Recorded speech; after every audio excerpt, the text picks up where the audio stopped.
జమ్మూ కాశ్మీర్లోని కిష్తవాడ్ జిల్లాలో ఇటీవల సంభవించిన క్లౌడ్ బర్స్ట్ పెను విషాదాన్ని మిగిల్చిన సంగతి తెలిసిందే. ఈ ఉపద్రవాన్ని మరవక ముందే కతువా జిల్లాలోని ఓ మారుమూల గ్రామంలో మేఘ విస్ఫోటం సంభవించింది. ఈ విపత్తులో 4 ప్రాణాలు కోల్పోయారు, మరికొందరు గాయపడ్డారని అధికారులు తెలిపారు. వివరాల ప్రకారం జమ్మూ కాశ్మీర్లోని కతువా జిల్లాలోని ఘాటీ ప్రాంతంలో శనివారం అర్ధరాత్రి, ఆదివారం తెల్లవారుజామున క్లౌడ్ బర్స్ట్ సంభవించింది. దీంతో ఒక్కసారిగా ఆకస్మిక వరదలొచ్చాయి. ఈ కారణంగా 4 ప్రాణాలు కోల్పోగా మరికొందరు గాయపడ్డారని అధికారులు తెలిపారు. ఆకస్మిక వరదల ధాటికి రైల్వే ట్రాక్లు, జాతీయ రహదారులు దెబ్బతిన్నాయి. భారీ వరదలకు కతువా పోలీస్ స్టేషన్ నీట మునిగింది. దీంతో కేంద్ర బలగాలు, స్థానిక యంత్రాంగం సహాయక చర్యల్లో పాల్గొన్నారు.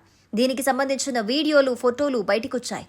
క్లౌడ్ బర్స్ట్ వల్ల జోడ్ ఘాటీ గ్రామానికి రాకపోకలు నిలిచిపోయాయని, తీవ్ర నష్టం వాటిల్లిందని అధికారులు తెలిపారు. అయితే ఘటనపై సమాచారం అందుకున్న పోలీసులు, ఎస్డీఆర్ఎఫ్ సిబ్బంది ఘటనా స్థలానికి చేరుకున్నారు. స్థానిక స్వచ్ఛంద సేవకులతో కలిసి సహాయక చర్యలు చేపట్టారు. గాయపడిన వారిని చికిత్స నిమిత్తం ఆసుపత్రికి తరలించారు.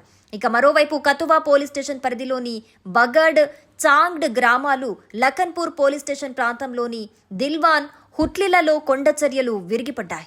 అయితే పెద్దగా నష్టం జరగకపోవడంతో అందరూ ఊపిరి పీల్చుకున్నారు.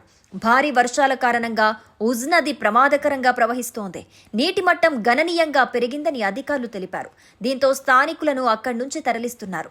జోడ్ ఘాటీ గ్రామంలో సహాయక చర్యలు ముమ్మరంగా కొనసాగుతున్నాయని కేంద్ర మంత్రి జితేంద్ర సింగ్ తెలిపారు. పౌర పరిపాలన, సైనిక, పారా మిలిటరీ దళాలు సహాయక కార్యకలాపాలను చేపట్టాయని చెప్పారు.